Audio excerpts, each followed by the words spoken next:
మీ business ఏదైనా మీ ఊర్లో promotion చేయాలంటే అది సుమన్ టీవీతోనే సాధ్యం. ఇప్పుడే సంప్రదించండి.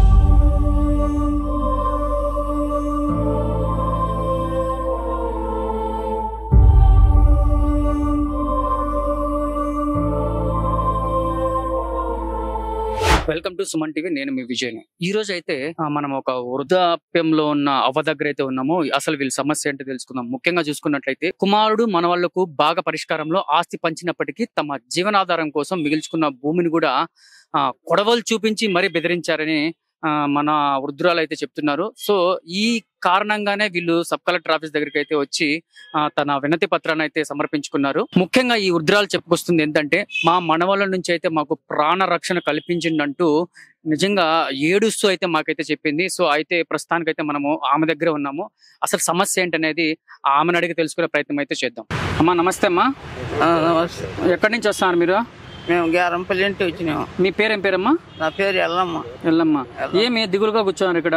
దిగులు పడక ఏం చేస్తు స్వామి, ముగ్గురు మనవల్ల ఒక కొడుకు, ఇద్దరు మనవల్ల వేసి పెట్టేసి కొడుకు తీసి పెట్టేసి పెద్ద మనవాడు తాకుతాడని నాకు ఆఫీస్ నుంచి చేపించింది కన్ను. మళ్ళీ ఆయన చేపిస్తుందని చెప్పి రమ్మని చెప్పినాడు. ఓ నెల కాదు మళ్ళీ చేస్తానని చెప్పినాడు. పైసలు ఇవ్వమని చెప్తే నేనే చేపిస్తాను అని చెప్పినాడు. మళ్ళీ ఓ నెల కాదన్నాడు. 4 నెలలకు అన్ని బనాబడి చేసుకొని రాసుకొని తిరువానంగా అప్పటికప్పటికే కొడుకు నంపించి పక్కన పల్లె కారు నిలబెట్టుకొని ఉండి మనమని నంపించి ఇప్పుడు బిన్నే రాత ఇప్పుడు అయితే అవుతుందంట, ల్యాండ్ మళ్ళీ కాదంట, మళ్ళీ తిరువట్లేదంట అని చెప్పినాడు. అప్పుడు ఏం చేస్తుంది, అదో నిలబడకుండా అదరా ఇప్పుడు వస్తే చేస్తా, లేకుంటే మళ్ళీ కాదు 2 నెలలు కాదు అన్నాడు. మళ్ళీ మనవడు కొడుకు నంపించింటే కొడుకు వేసుకుని మనవడు తొడుకోబోయినాడు. తొడుకోబోయి నేను వస్తా వెనకంటే అని చెప్పిన, నువ్వు వద్దు, నువ్వు రాను, వద్దులే, నువ్వు ఇంటికన్నా ఉంటావని. నేను ఉండకేం చేస్తాలే, వద్దట్టాను అని చెప్పిన. 8 నెలలు పెట్టుకున్నారు, 8 నెలలు చేయడం చెప్పినాడు. పన్నుకు ఆఫీసున ఏం చేసేదని ఫోన్ చేసినాడు. 8 నెలలు పెట్టుకున్నాడు, ఫోన్ చేసినాడు. మళ్ళా కంటికి ఆఫీసుని చేపించినాడు. ఆ బాక్రా పెద్ద కరంలే కదా, ఇంటికి పోకుండా కన్ను ఆఫీసుని చేపించుకొని కార్లు ఆలు 3 ఇద్దరు డ్రైవర్ లేకుండా అందరూ వచ్చి బాక్రా పెద్ద కరంలో కూర్చి చేస్తావా, కొడుకులు చల్లగా నూరుకొని వచ్చి ఆలు 3 ఇద్దరే డ్రైవర్లే, ఏమీ లే, నేను నదికేసాడు అన్నాడు. ఒకడు ఏం చేస్తాడు స్వామి, వదరా వేసేసినాడు. తొడుకొని వచ్చినాడు. ఎక్కడెక్కడ తిప్పి ఇంటికి తొడుకొని వచ్చేదానికి పక్కన పల్లె వాడు నిలిచిపోయి బ్యాంకీలో పని ఉండదని మళ్ళీ ఏరే పింఛని ఇచ్చేవాడు ఉంటే మాకు పింఛని ఇస్తా అన్నాడు. వాడిని నంపించి కార్లో వెనలా నంపించి దింపేసిపోయినారు. మళ్ళీ ఎగా చూసేవాడు లేదు, దొగ్గేయడం లేదు, దేకినే లేదు, ఏమీ లేదు.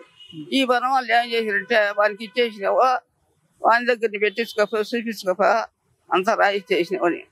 కొడుకు నాకేమి ఇచ్చినావు, పెనాం పేరుతో పెట్టినావు భూమి, నేను అడగsanటాను కొండ మీద ఉన్నాడు.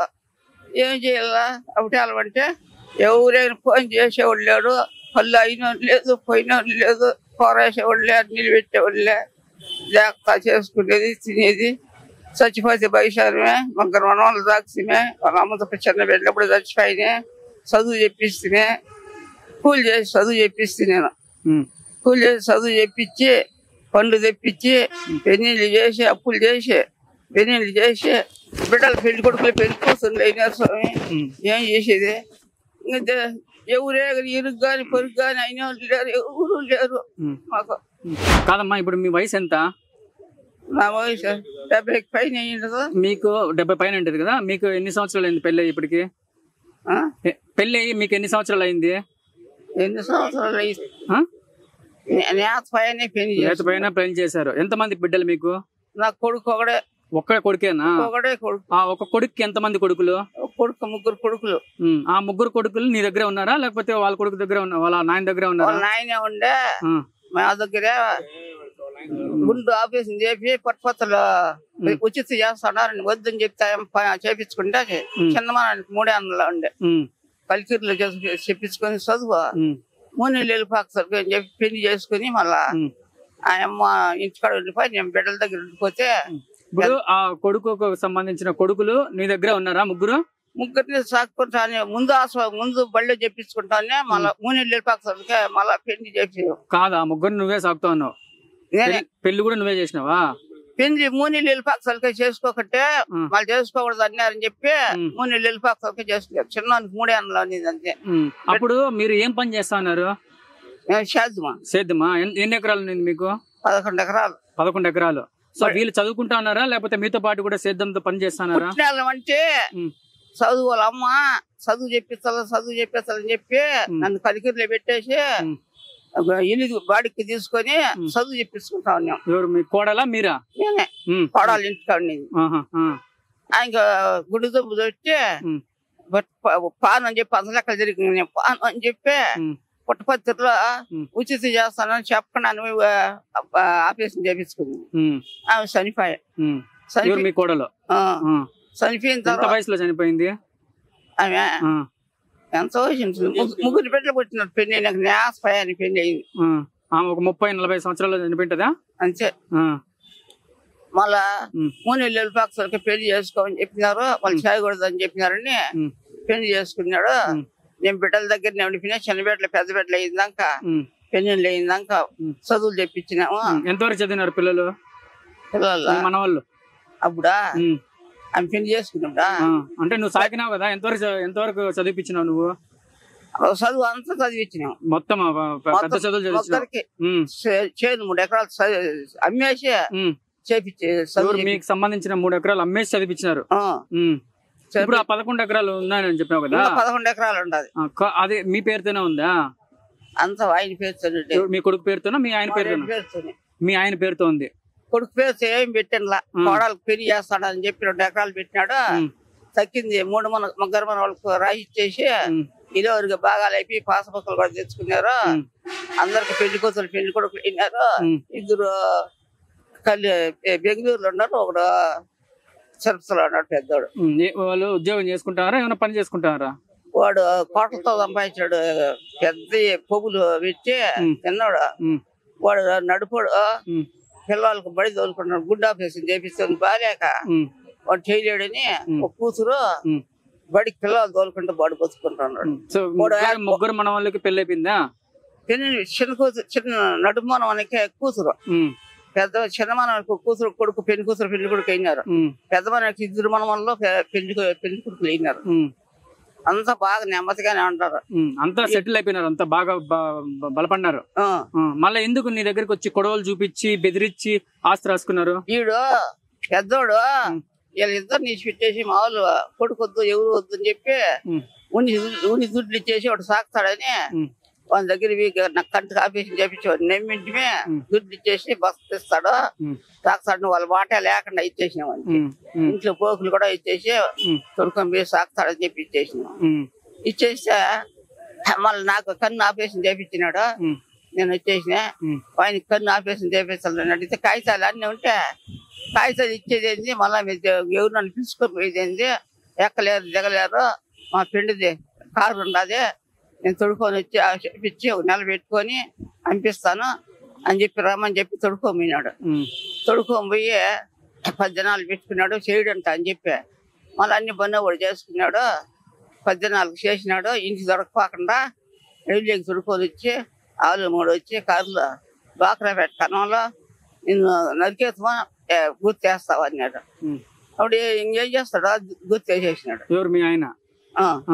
గుర్తు వేసేస్తే అది ఎక్కడెక్కడ సట్లు తిప్పి వాళ్ళ సర్టిఫికెట్ మనవరాలకు సంబంధించిన వాళ్ళ కోడలు కూడా అట్లానిందా?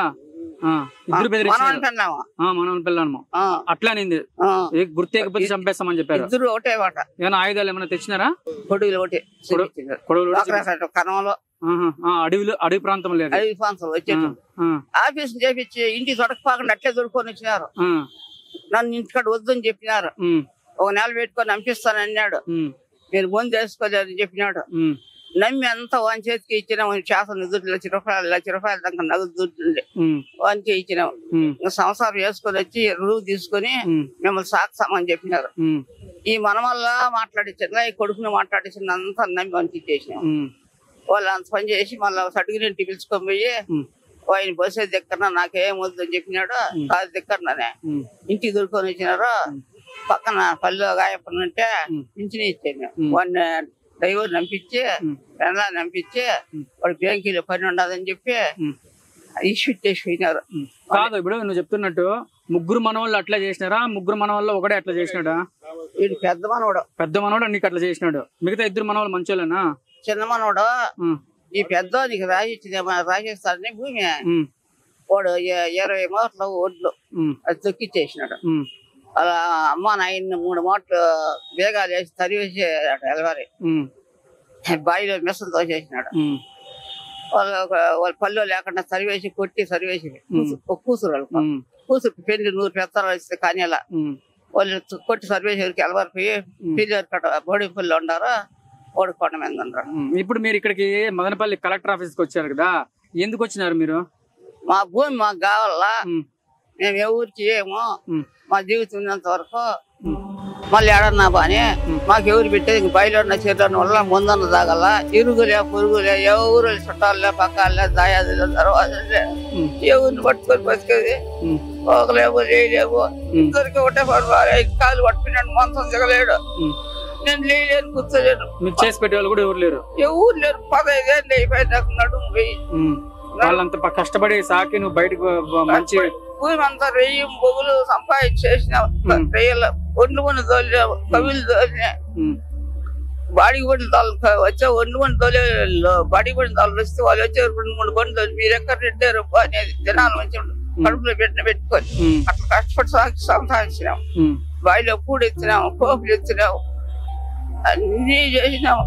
దిక్కు దొరలేదు. చచ్చిపోతే పేరు వస్తుంది. ముందు తగిన మన వాళ్ళు పెట్టలేదు, వాళ్ళ పేరు వస్తుంది. ఎంత బతికిది ఇంత బాగా 10 మందికి పెడతాడు. 100 మూట చెప్తే పెట్టా అంటే బాయికాడికి ఎందుకు వస్తే అందరికి అన్నం లేదని పెడతా అంటే ఊరోళ్ళందరికి అక్కడ వచ్చే వాళ్ళందరికి ఎవరు వచ్చినా. సో ఊర్లో బాగా బతికినారు.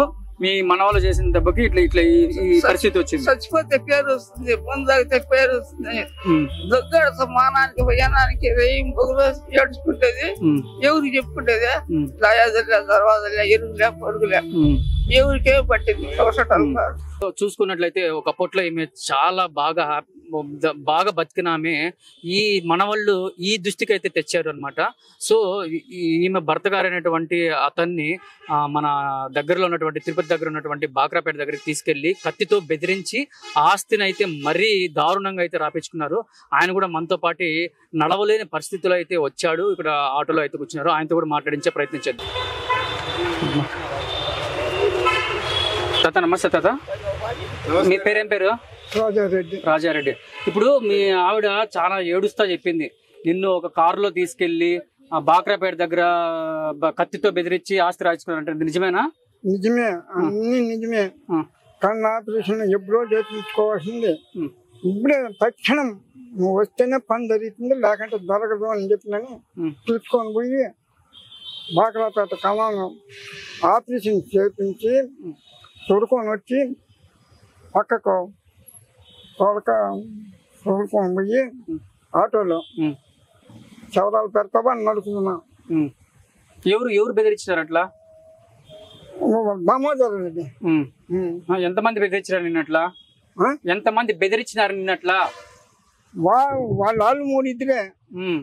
మీ మనవాడు భార్య. వాడు మనవాడు మనకెందుకు, మన సొంతంగా మనవాడు ఉండేది ఒకడే. వాడు అంత పని చేసినాడు నన్ను నుంచి. సో మీరు ఇన్ని రోజులు కష్టపడి సాకినారు కదా అతన్ని, ఒక్క రోజు కూడా సాకినరా? ఎందుకు మిమ్మల్ని కాదు వాళ్ళని సాకినారు కదా, మీరు సాకినారు కదా. వాడు కావాల్సినన్ని ఎత్తుకోతా వచ్చినాడు. మన ఇంటికాడ ఏమి లే, ఎత్తుపోయేది తినేది ఉన్నాడు. మీ మనవాళ్ళు పెంచినారు కదా, మీరు దూరంగా తీసుకెళ్లి కత్తితో బెదిరించి అది రాసుకునేంత ఎందుకు వచ్చింది ఆ పరిస్థితి? అది మా చిన్న మనకి ఇద్దరికి ఏకుండా పెద్దవాడికి ఇస్తే సాగుతాడని బాగా నమ్మి అంతా చేసి గుడ్లు అందించేసి సామాన్ వేసుకుని మీ తిరుపతిలో మిమ్మల్ని ఎవరుగా పెడతాము, ఈ ఇల్లు గుడి తీసిస్తాము, ఇంట్లో పెడతాము, సాగుతామని చెప్పినారు. నమ్మినాము మేము. వీడు చిన్నవాడు ఏం చేసినాడంటే వానికి రాయిచ్చినారని చెప్పి ఈ పనులన్నీ చేసినాడు. ఆ పరిస్థితి వచ్చేదానికి తాత పరిస్థితి అయితే కొంచెం మెంటల్ గా తయారైందంటారా మీరు? పైనే రేయి ముగ్గులు పైనే అన్నాడు. వీళ్ళు తమ్ముళ్ళు మన వాళ్ళకి ఏకుండా వానికి 2 కొడుకులు ఉన్నారు, ఇల్లు లేదే భూమి లేదే, వానికి ఇస్తావని చెప్పి అంటా అన్నాడు. అంటా అన్నప్పుడే వీడు చిన్నమానోడు ఈ పని చేసేసినాడు. వాని మాట ఏమంటాడు. సరే, ఇదండి పరిస్థితి. నిజంగా చూసుకున్నట్లయితే కష్టపడి వాళ్ళ మనవాళ్ళని పెంచితే నిజంగా ఇంత దారుణానికి ఒడిగొడతారని చెప్పేసి చాలా కన్నీటి పర్వంతం అయితే అవుతున్నారు. సో వీళ్ళ ఇంటికి వెళ్ళి కూడా మనము ఎలాంటి సిచ్యువేషన్ జరిగింది అసలు అనేది వాళ్ళ ఇంటికి వెళ్ళే ప్రయత్నం కూడా మనము తొందరలో చేద్దాము. సో ఇకనైనా ఈ వృద్ధ దంపతుల గురించి ప్రభుత్వము దాన్ని దృష్టిలో పెట్టుకొని వీళ్ళ సమస్యను తీరుస్తారని ప్రభుత్వాన్ని అయితే కోరుతున్నాము. సుమన్ టీవీ.